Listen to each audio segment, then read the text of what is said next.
నమస్కారం ఘంటారావానికి స్వాగతం. ముందుగా ప్రధానాంశాలు. రంగారెడ్డి జిల్లా టాటానగర్లో ప్లాస్టిక్ గోదాములో అగ్ని ప్రమాదం. 4 ఫైర్ ఇంజన్లతో మంటలు అదుపు చేసిన అగ్నిమాపక సిబ్బంది.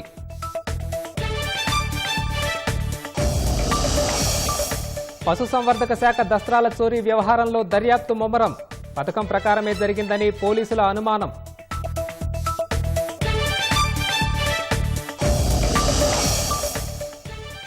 రాష్ట్రంలో భారీగా ఐఏఎస్, ఐపీఎస్ అధికారుల బదిలీకి కసరత్తు. 2-3 రోజుల్లో ప్రక్రియ పూర్తయ్యే అవకాశం.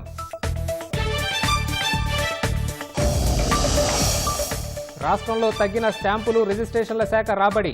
ఎన్నికల ముందు నిలిచిపోయిన భూముల క్రయ విక్రయాలు.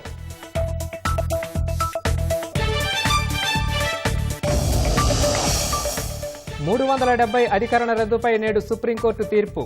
జమ్మూ కశ్మీర్ సహా సమస్యాత్మక ప్రాంతాల్లో భద్రత పెంపు.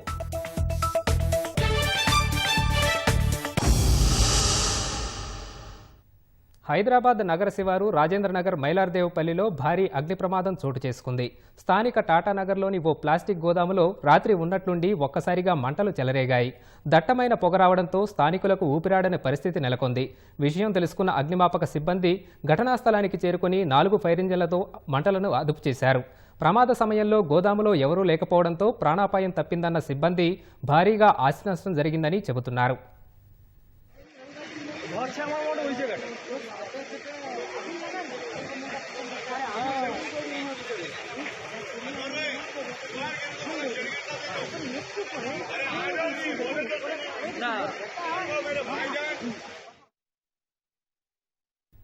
పశుసంవర్ధక శాఖ కార్యాలయంలో పత్రాల మాయంపై పోలీసుల దర్యాప్తు వేగంగా సాగుతోంది. కార్యాలయ పరిసరాల్లోని సీసీటీవీ దృశ్యాలను పరిశీలించిన అధికారులు పలువురిని అదుపులోకి తీసుకున్నట్లు సమాచారం. ఇవాళ నిందితులను ప్రశ్నించే అవకాశం ఉంది. ఇక సాంకేతిక విద్యామండలి కార్యాలయం నుంచి పాత సామాగ్రి తరలించినట్లు విచారణలో సిబ్బంది వెల్లడించారు. వరుస ఘటనల నేపథ్యంలో ఆయా శాఖల ఉన్నతాధికారులు అప్రమత్తమయ్యారు. రాష్ట్రంలో కాంగ్రెస్ ప్రభుత్వం అధికారంలోకి వచ్చిన తర్వాత ప్రభుత్వ కార్యాలయాల్లో జరుగుతున్న ఘటనలు చర్చనీయాంశంగా మారుతున్నాయి. పశుసంవర్ధక శాఖ కార్యాలయంలో మాజీ మంత్రి తలసాని వద్ద పనిచేసిన ఓఎస్డీ కళ్యాణ్ కార్యాలయంలో కొన్ని దస్త్రాలు మాయమయ్యాయి. కిటికీ గ్రిల్స్ తొలగించిన దుండగులు ఫైల్స్ ఎత్తికెళ్లినట్లు కార్యాలయం కాపలాదారు పోలీసులకు ఫిర్యాదు చేశారు. మాసబ్ ట్యాంక్ పశుసంవర్ధక శాఖ కార్యాలయంలో మాజీ మంత్రి తలసాని శ్రీనివాస్ యాదవ్ ఓఎస్డీ కళ్యాణ్ ఛాంబర్ ఉంది. శుక్రవారం సాయంత్రం 5:30 సమయంలో కిటికీ గ్రిల్స్ తొలగించిన కొందరు కార్యాలయంలోకి ప్రవేశించారు. అక్కడ నుంచి కీలక పత్రాలు, కంప్యూటర్లలోని హార్డ్ డిస్కులు ఎత్తికెళ్లినట్టు సామాజిక మాధ్యమాల్లో వీడియోలు దుమారం రేపాయి. రాత్రి వాచ్మెన్ తాళాలు తీసి ఉండటంతో లోపలికి వెళ్లిన వాచ్మెన్ ఫైళ్లు, కంప్యూటర్లు, బీర్వాలు చిందరవందరగా పడి ఉన్నట్లు గుర్తించాడు. అయితే అక్కడ నుంచి ఫైల్స్ అన్ని సచివాలయానికి చేరవేశారని, దస్త్రాలు మాయం కాలేదని ఓఎస్డీ కళ్యాణ్ చెబుతున్నాడు. ఈ వ్యవహారంలో కొందరిపై కేసు నమోదు చేసిన పోలీసులు వారిని విచారించినట్లు సమాచారం.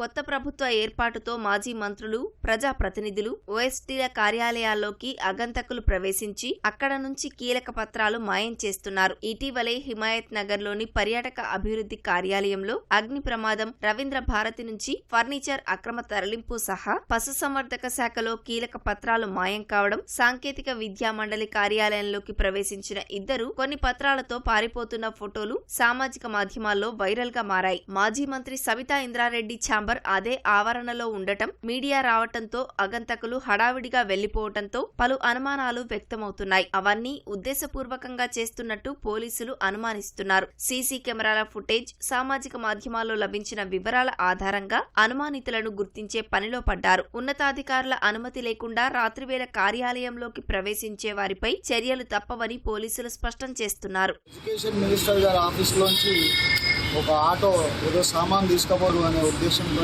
ఒక సస్పిషియస్ అంటే అనుమానపూరితమైనటువంటి ఉన్నారు. వాళ్ళు ఆటో తీసుకొని పారిపోయినారు. ఏదైతే ఆటో వచ్చిందో అది ఐడెంటిఫై అయింది. దాన్ని పట్టుకొచ్చి వివరాలన్నీ సేకరించిన తర్వాత దాన్ని మీకు మళ్ళీ వివరాలు వెంటనే తెలియజేస్తూ ఉంటాం. పశుసంవర్ధక శాఖ దాంట్లో అన్నీ కూడా పేపర్స్ అన్నీ కూడా ఆఫీస్లో వాళ్ళ ఛాంబర్లో మొత్తం చించివేసి దాదాపు 5-6 బ్యాగ్లలో పెట్టడం జరిగింది. అది కూడా సేమ్ ఇట్లా ఇన్ఫర్మేషన్ వస్తే వెరిఫై చేయడం జరిగింది. దాంట్లో కూడా వాచ్మెన్ కంప్లైంట్ ఇచ్చినాడు. దాన్ని కూడా వెరిఫై చేస్తున్నాం ఏంటి అంటే. దస్త్రాల మాయం వ్యవహారంపై సమగ్ర విచారణ జరిపి బాధ్యులపై చర్యలు తీసుకోవాలని కోరుతూ కాంగ్రెస్ సీనియర్ నేత నిరంజన్ డీజీపీకి లేఖ రాశారు. ఆయా ఘటనలపై కేసు నమోదు చేసిన పోలీసులు విచారణ చేపట్టారు. రాష్ట్రంలో భారీగా ఐఏఎస్, ఐపీఎస్ అధికారుల బదిలీకి కసరత్తు జరుగుతోంది. చురుగ్గా నిర్ణయాలు తీసుకుని సమర్థవంతంగా, పారదర్శకంగా పనిచేసే శక్తి సామర్థ్యాలు కలిగిన అధికారులకు కీలక పదవులు దక్కే అవకాశం ఉంది. కొత్త ప్రభుత్వం అధికారంలోకి వచ్చిన తర్వాత 6 గ్యారంటీలు, ఎన్నికల హామీల అమలు చేసేందుకు వీలుగా కూడా ఈ బదిలీలు, నియామకాలు ఉంటాయని తెలుస్తోంది. అధికారుల గత చరిత్ర, పారదర్శకత, సమర్థతలే ప్రామాణికంగా బదిలీలు, నియామకాలు ఉండేట్లు స్వయానా ముఖ్యమంత్రి రేవంత్ రెడ్డి సమక్షంలోనే ఈ కసరత్తు జరుగుతున్నట్లు సమాచారం. రాష్ట్రంలో కాంగ్రెస్ ప్రభుత్వం ఏర్పాటైన తర్వాత పరిపాలనను గాడిన పెట్టేందుకు వీలుగా భారీగా ఐఏఎస్, ఐపీఎస్ అధికారుల బదిలీలు ఉంటాయని తెలుస్తోంది. ప్రభుత్వం మారిన ప్రతిసారి ఆ ప్రభుత్వానికి అనుగుణంగా బదిలీలు చేయడం సర్వసాధారణం. కానీ తెలంగాణలో ఏర్పాటైన కాంగ్రెస్ ప్రభుత్వం ప్రజాపాలన, రాజ్యాంగబద్ధ పాలన ప్రజలకు అందిస్తామని స్పష్టం చేస్తోంది. ఆ దిశలో ఇప్పటికే అడుగులు వేసింది. ప్రగతి భవన్ వద్ద ఉన్న కంచెను తొలగించి దాని పేరు కూడా జ్యోతిరావు పూలే ప్రజాభవన్ గా మార్చడంతో పాటు అక్కడ ప్రజా దర్బార్ నిర్వహించే ప్రక్రియ కొనసాగిస్తోంది. ఇలాంటి కార్యక్రమాలు భవిష్యత్తులో అనేకం చేస్తూ ప్రజలకు చేరువయ్యే దిశలో ముందుకు వెళ్లాల్సి ఉండడంతో అందుకనుగుణంగా అధికార యంత్రాంగాన్ని సిద్ధం చేసుకునే పనిలో కొత్త ప్రభుత్వం ఉంది.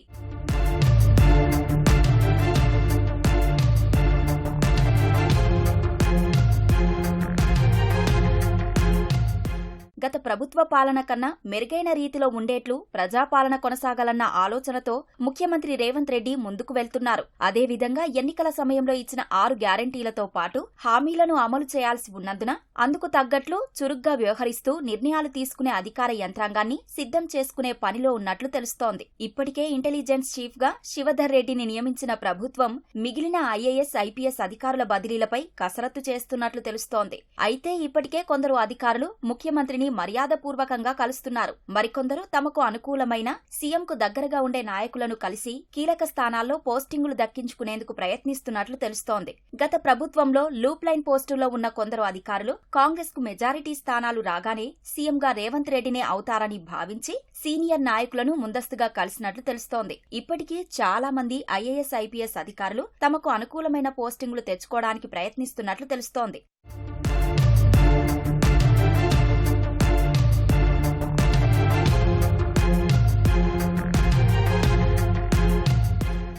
అయితే ముఖ్యమంత్రి రేవంత్ రెడ్డి మాత్రం ఈ విషయంలో చాలా కఠినంగా ముందుకు వెళ్లే ఆలోచనతో ఉన్నట్లు తెలుస్తోంది. ప్రజా పరిపాలన అందించేందుకు కీలకమైన ఈ 2 కేటగిరీల అధికారుల విషయంలో నిశితంగా పరిశీలన చేస్తున్నట్లు తెలుస్తోంది. ఒకటి, అధికారుల గత చరిత్ర క్లీన్ గా ఉందా లేదా అని చూస్తున్నారు. రెండోది, చురుగ్గా నిర్ణయాలు తీసుకుని సమర్థవంతంగా పనిచేసే శక్తి సామర్థ్యాలు ఉన్నాయా లేవా అంచనా వేస్తున్నారు. మూడోది, పారదర్శకంగా పనిచేయడం. ఈ మూడింటిని దృష్టిలో ఉంచుకొని అధికారులకు పోస్టింగ్లు ఇవ్వడం ద్వారా రాష్ట్రంలో పరిపాలన గాడిన పడుతుందని సీఎం విశ్వసిస్తున్నట్లు విశ్వసనీయ వర్గాల ద్వారా తెలుస్తోంది. అదే విధంగా అప్పుల ఊబిలో చిక్కుకుపోయిన రాష్ట్ర ఆర్థిక వ్యవస్థను చక్కదిద్దాల్సి ఉంది. దీనంతటిని గాడిన పెట్టి రాబడులను పెంచడం, ఉన్న నిధులు దుర్వినియోగం కాకుండా చూడడం లాంటివి చేసినప్పుడే ఎన్నికలప్పుడు ఇచ్చిన గ్యారంటీల అమలు ప్రక్రియకు ఆటంకాలు లేకుండా ఉంటుందని భావిస్తున్నట్లు తెలుస్తోంది. మరో 2-3 రోజుల్లో కసరత్తు పూర్తయ్యే అవకాశమున్నట్లు తెలుస్తోంది.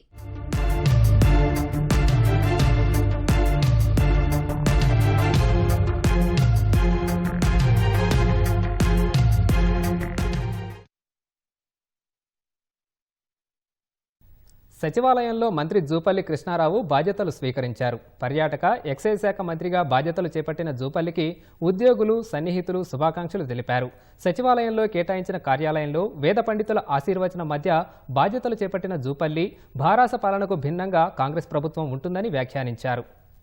ఎంత సంతోషం ఉందో అంతకు రెట్టింపు సంతోషం కాడుంది. కారణం ఏంటంటే ఏ లక్ష్య సాధన కోసం వందలాది మంది తెలంగాణ బిడ్డలు ప్రాణత్యాగాలు చేశారో, ఏ ఆశయంతో, ఏ ఆలోచనతో తెలంగాణలో అన్ని వర్గాలపై సంతోషంగా ఉండాలి, ప్రజాస్వామ్యం పరిడమిల్లాలి, అవినీతి రహితంగా ఉండాలి అనేటువంటి ఎన్నో ఆశలతోటి తెలంగాణ రాష్ట్రం సాధించుకున్నాం. గడిచిన 9 సంవత్సరాల పరిపాలన దానికి భిన్నంగా జరిగింది. నీళ్లు, నిధులు, నియామకాలు కాకుండా ఆత్మగౌరవం కూడా ఒక ప్రధాన అంశం. రాష్ట్ర పరిపాలన ఆ ఆశయాలు, లక్ష్యాలకు విరుద్ధంగా జరిగింది. ధనిక రాష్ట్రంపై అప్పుల రాష్ట్రం, ప్రజాస్వామ్యం పాల్పడకపోవడం, నియంతృత్వ పాలన, డిక్టేటర్ల పరిపాలన, ఎన్నికల ముందు ఇచ్చిన ఏ ఒక్క హామీ కూడా అమలు కాకపోవడం, వీటన్నిటి కారణంగా ఈరోజు తెలంగాణ రాష్ట్ర ప్రజానీకం సందర్భం వచ్చింది కాబట్టి తెలంగాణ రాష్ట్రం సాధించుకున్నటువంటి, తెలంగాణ రాష్ట్రం ఇచ్చినటువంటి కాంగ్రెస్ పార్టీ, తెలంగాణ రాష్ట్రం ఇచ్చినటువంటి సోనియా గాంధీ రుణం తీర్చుకోవాలని, ఓ ప్రజాస్వామ్య బద్దమైన పరిపాలన కొనసాగాలని చెప్పని గత ప్రభుత్వానికి చరమగీతం పాడడం జరిగింది. ఈ రాబోయేటువంటి 5 సంవత్సరాల కాలంలో గత పరిపాలనకు భిన్నంగా పరిపాలన ఉంటుంది. రాష్ట్రంలో ప్రజాపాలన అందించే దిశగా ముందుకెళ్తున్న సీఎం రేవంత్ రెడ్డి తన క్యాంపు కార్యాలయంగా ఎంసీహెచ్ఆర్డీని ఎంచుకునే అవకాశం కనిపిస్తోంది. 45 ఎకరాల విస్తీర్ణంలో 375 సెంట్రల్ ఏసీ గదులు, 250 మంది కూర్చునే ఆడిటోరియం, పెద్ద పెద్ద కాన్ఫరెన్స్ హాళ్లతో కూడిన మర్రి చెన్నారెడ్డి మానవ వనరుల అభివృద్ధి కేంద్రాన్ని క్యాంపు కార్యాలయంగా మార్చే యోచనలో సీఎం ఉన్నట్లు సమాచారం. ఆదివారం సీఎం రేవంత్ రెడ్డి, పంచాయతీరాజ్, స్త్రీ శిశు సంక్షేమ శాఖ మంత్రి సీతక్క ఎంసీహెచ్ఆర్డీని పరిశీలించడం, అక్కడ పరిస్థితులపై అధికారులతో సమీక్ష చేయడం లాంటివి ఇందుకు బలం చేకూరుస్తున్నాయి. ఉమ్మడి ఆంధ్రప్రదేశ్లో 1996లో ఇన్స్టిట్యూట్ ఆఫ్ అడ్మినిస్ట్రేషన్ పేరుతో ఓ సంస్థ ఏర్పాటైంది. ఆ తర్వాత 1998లో డాక్టర్ మర్రి చెన్నారెడ్డి మానవ వనరుల అభివృద్ధి కేంద్రంగా దాన్ని మార్చారు. తదనంతర కాలంలో కేంద్ర రాష్ట్ర ప్రభుత్వ అవసరాలకు అనుగుణంగా అభివృద్ధి చెందింది. క్లాస్ రూమ్, ఈ లెర్నింగ్ మోడ్లు రెండింటినీ ఉపయోగించి శిక్షణను ఇవ్వడం ఈ ఇన్స్టిట్యూట్ ప్రత్యేకత. ఇక్కడ సమర్థవంతంగా అంకిత భావంతో కష్టపడి పనిచేసే బృందం ఉంది. దీని అధ్యాపక వనరులలో సీనియర్ ఆల్ ఇండియా సర్వీస్ అధికారులు, రాష్ట్ర అధికారులు, Indian school of business, university of Hyderabad మొదలైన వివిధ ఉన్నత విద్యా సంస్థల నుంచి ప్రముఖ అధ్యాపకులు కూడా ఉన్నారు. ఈ సంస్థ హైదరాబాద్ నడిబొడ్డున విశాలమైన క్యాంపస్ ను కలిగి ఉంది. పూర్తిగా wifi enable, roof top solar panels తో కూడిన భవనాలు ఉన్నాయి. ఇక్కడ 900 మందికి వసతి కల్పించే సామర్థ్యంతో స్విమ్మింగ్ పూల్, హాస్టల్ బ్లాక్స్ సహా తరగతి గదులు, ఆడిటోరియంలు, ఇండోర్, అవుట్డోర్ క్రీడా సౌకర్యాలు కూడా ఉన్నాయి.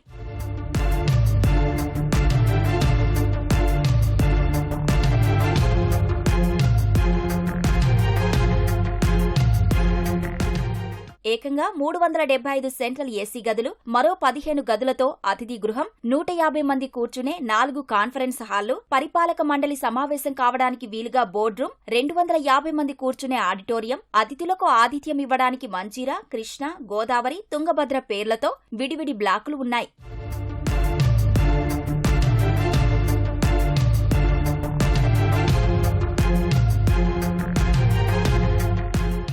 నిన్న సీఎం రేవంత్ రెడ్డి మంత్రి సీతక్కతో కలిసి ఎంసీహెచ్ఆర్డీని సందర్శించారు. అక్కడ సిబ్బందితో సమావేశమైన ముఖ్యమంత్రి వసతులు, సౌకర్యాలు అడిగి తెలుసుకున్నారు. పవర్ పాయింట్ ప్రజెంటేషన్ ద్వారా అధికారులు సీఎంకు వివరించారు. ఆ తర్వాత సౌర విద్యుత్ వాహనంలో ప్రాంగణమంతా తిరిగి నిర్మాణాలను అన్నింటినీ పరిశీలించారు.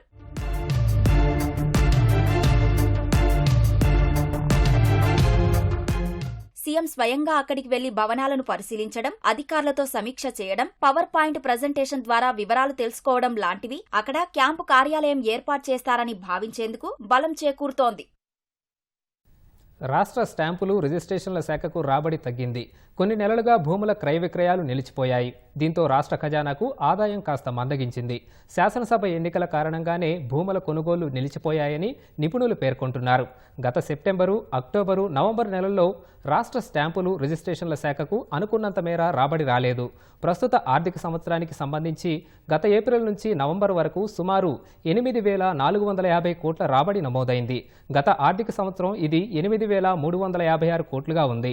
గత ఆర్థిక సంవత్సరంతో పోల్చితే ఈసారి ఆదాయం పర్వాలేదనిపించినా అభివృద్ధి శాతం పరంగా చూస్తే మాత్రం ఇది స్వల్పమేనని నిపుణులు పేర్కొంటున్నారు. ప్రభుత్వం మహిళలకు ఉచిత ప్రయాణం సదుపాయం కల్పించడంతో ఆర్టీసీ బస్సుల్లో రద్దీ పెరుగుతోంది. గత ఆదివారంతో పోలిస్తే ఈ ఆదివారం దాదాపు 15% రద్దీ పెరిగినట్లు ఆర్టీసీ అధికారులు ప్రాథమికంగా అంచనా వేశారు. ఈ రోజు కార్తీక మాసం ఆఖరు సోమవారం కావడంతో మహిళా ప్రయాణికుల రద్దీ భారీగా ఉండొచ్చని అధికారులు అంచనా వేస్తున్నారు.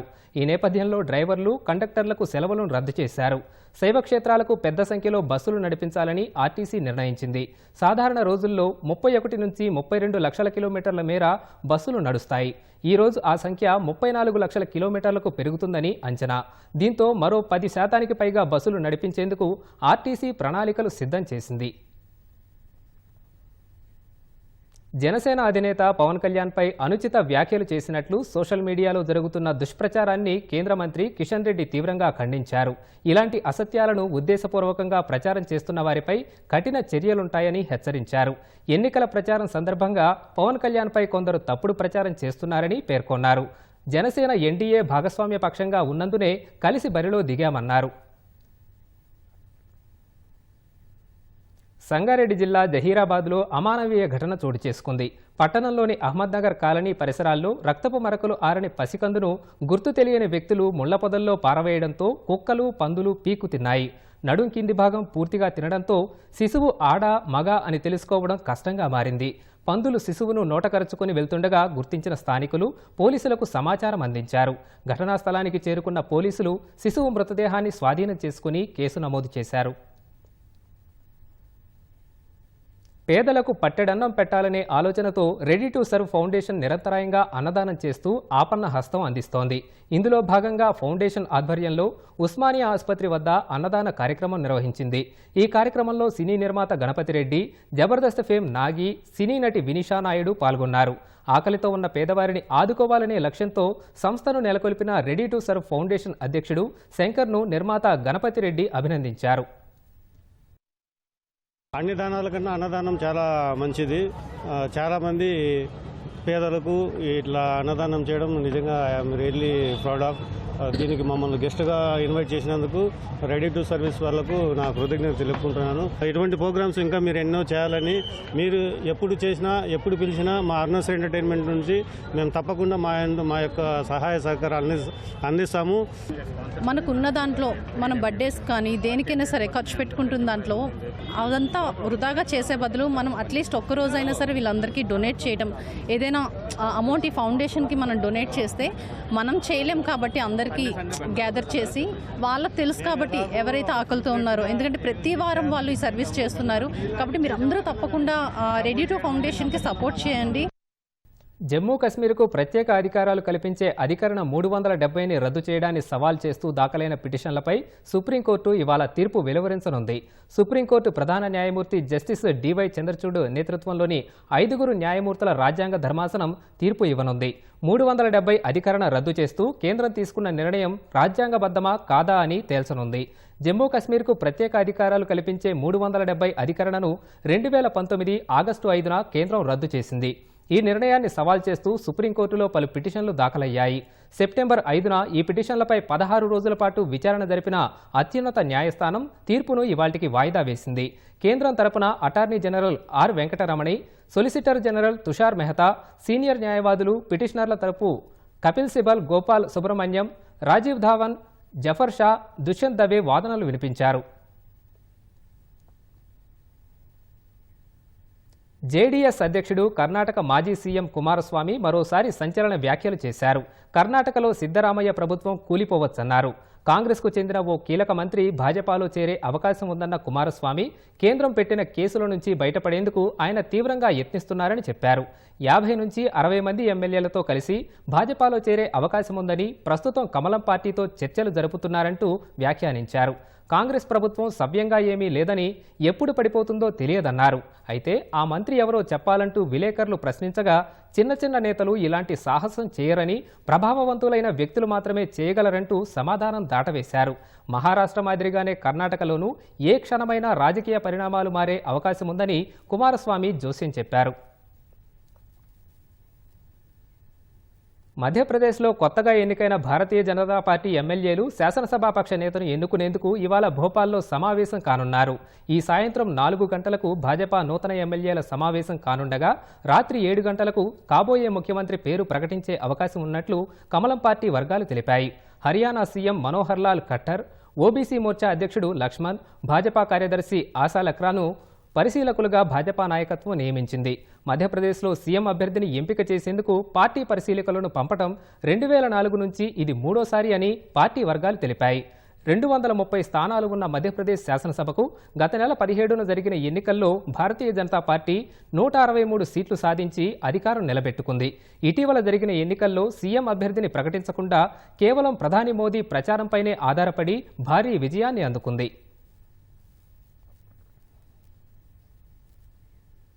రాజస్థాన్లో కలకలం రేపిన రాష్ట్రీయ రాజ్పుత్ కర్ణసేన అధ్యక్షుడు సుఖ్దేవ్ సింగ్ గోగామేడి హత్య కేసులో కీలక నిందితులను పోలీసులు అరెస్ట్ చేశారు. రాజస్థాన్, ఢిల్లీ పోలీసులు సంయుక్తంగా చేపట్టిన ఆపరేషన్లో రోహిత్ రాఠోడ్, నితిన్ ఫౌజీ అనే ఇద్దరు షూటర్లను చండీగఢ్లో అరెస్ట్ చేశారు. వారికి సహకరించిన ఉద్దమ్ సింగ్ను కూడా పోలీసులు అదుపులోకి తీసుకున్నారు. సుఖ్దేవ్ సింగ్ను ఈ నెల 5న జైపూర్లోని ఆయన నివాసంలో దుండగులు కాల్చి చంపారు. దర్యాప్తు చేపట్టిన పోలీసులు నిందితులు వాడుతున్న చరవాణీల ఆధారంగా చండీగఢ్లోని ఓ హోటల్లో బస చేసినట్లు గుర్తించి వారిని అరెస్ట్ చేశారు. ఇరాన్ మానవ హక్కుల కార్యకర్త నర్గీస్ మొహమ్మదీ తరపున ఆమె పిల్లలు ఈ సంవత్సరం నోబెల్ శాంతి బహుమతిని అందుకున్నారు. ప్రస్తుతం నర్గీస్ జైలు జీవితం గడుపుతున్నారు. దీంతో ప్యారిస్లో ప్రవాసంలో ఉన్న ఆమె 17 ఏళ్ల కవల పిల్లలు అలీ, కియానా రహ్మనీలు తండ్రితో కలిసి ఆదివారం నార్వే రాజధాని చేరుకొని పురస్కారాన్ని స్వీకరించారు. ఇరాన్లో మరణశిక్షలకు వ్యతిరేకంగా మహిళల హక్కుల కోసం పోరాడినందుకు గాను నర్గీస్ను అక్టోబర్లో నోబెల్ శాంతి బహుమతి లభించింది. ఓస్లోలో శనివారం జరిగిన విలేకరుల సమావేశంలో మొహమ్మదీ పంపిన సందేశాన్ని ఆమె కుమార్తె కియానా చదివి వినిపించారు. నిరసనకారులు మానవ హక్కుల పరిరక్షకుల స్వరాన్ని ప్రపంచాన్ని అంతటికీ తెలియజేస్తున్న అంతర్జాతీయ మీడియా పాత్రను నర్గీస్ తన సందేశంలో కొనియాడారు. నోబెల్ శాంతి పురస్కారాన్ని అందుకున్న 19వ మహిళగా, రెండో ఇరాన్ మానవ హక్కుల కార్యకర్తగా మొహమ్మదీ రికార్డులోకి ఎక్కారు.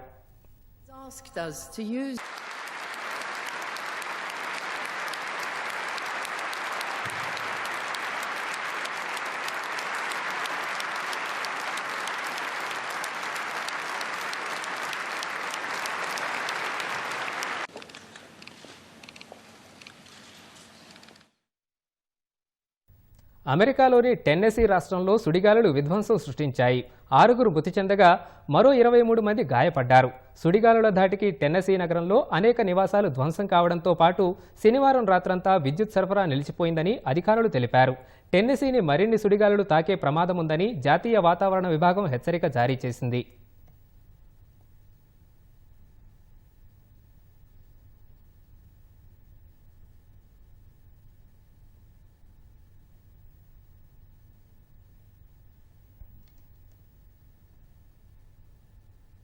అమెరికా అట్లాంటాలోని బక్హెడ్ అపార్ట్మెంట్లో శనివారం సాయంత్రం జరిపిన కాల్పుల్లో 3 యువకులు మరణించినట్లు పోలీసులు తెలిపారు. మృతి చెందిన 3 20 ఏళ్లలోపు వారని చెప్పారు. మరొకరు తీవ్రంగా గాయపడగా ఆసుపత్రికి తరలించి చికిత్స అందిస్తున్నారు. మాదక ద్రవ్యాల వ్యవహారమే ఈ కాల్పుల ఘటనకు కారణమని పోలీసులు అనుమానిస్తున్నారు. ఘటనా స్థలం నుంచి తుపాకులను స్వాధీనం చేసుకున్న పోలీసులు ఈ మేరకు కేసు నమోదు చేసి దర్యాప్తు చేపట్టారు.